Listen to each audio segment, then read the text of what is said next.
My wife and I had been renovating our house for a long time, and we were almost at the end of it all. That was left to do was paint, which of course brought the choking smell of solvent into the house.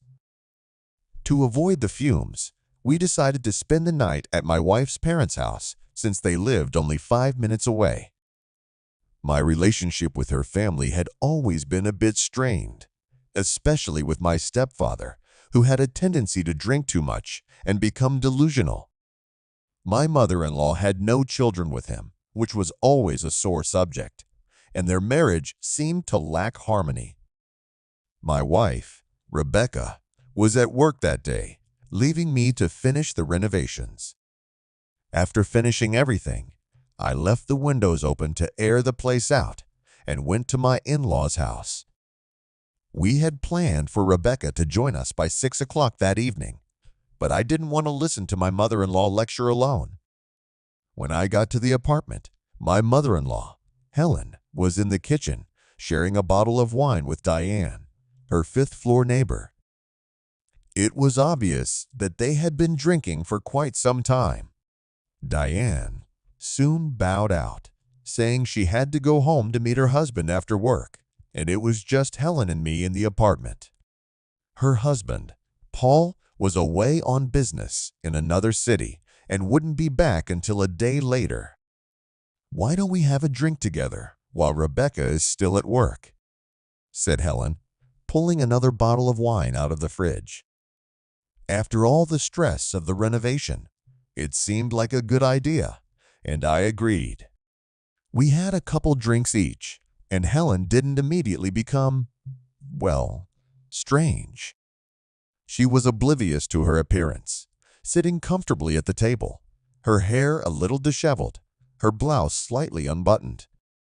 Helen and Rebecca were similar in build, slender, with a natural elegance, although Helen was 43 and Rebecca was 21.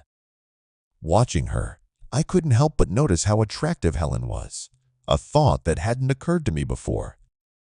My gaze lingered on her, and before I realized it, I mouthed, "You know, Aunt Helen, you're still a very beautiful woman." She froze, stunned and not knowing how to respond. I don't know what came over me. Maybe it was the wine, or maybe it was the fatigue of the renovation, but I leaned over and kissed her cheek. She didn't pull away, and suddenly everything started happening at the same time. We lost ourselves in the moment. About an hour later, the intercom buzzed, startling Helen. She looked at me in panic, but I tried to reassure her. "Go ahead and answer it," I said. "I'll clean up the place." She quickly went to the intercom, and I cleaned up the living room, so there was no trace of what had just happened. Rebecca was already on her way up in the elevator, and I finished just in time. When she walked in, Helen was already back in the kitchen, cutting salad, and I pretended to be lounging on the balcony. "How did it go without me?"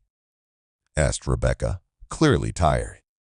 "I'm tired," she replied. "I'm going to take a quick shower." I joined Helen in the kitchen while Rebecca went to the bathroom.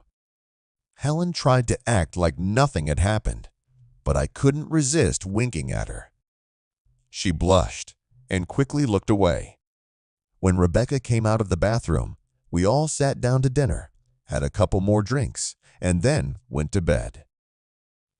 The next morning, Rebecca and I headed home. About a week later, Rebecca said to me, "My mom asked that you help her hang the shelf." She said it was too heavy for her to handle by herself. I, of course, had no choice, so I agreed to go and help. When I arrived, Helen had more than just the shelf to hang. One thing led to another, and soon we were repeating what had happened that first night. It became a regular occurrence every time I helped Helen with something. It ended the same way.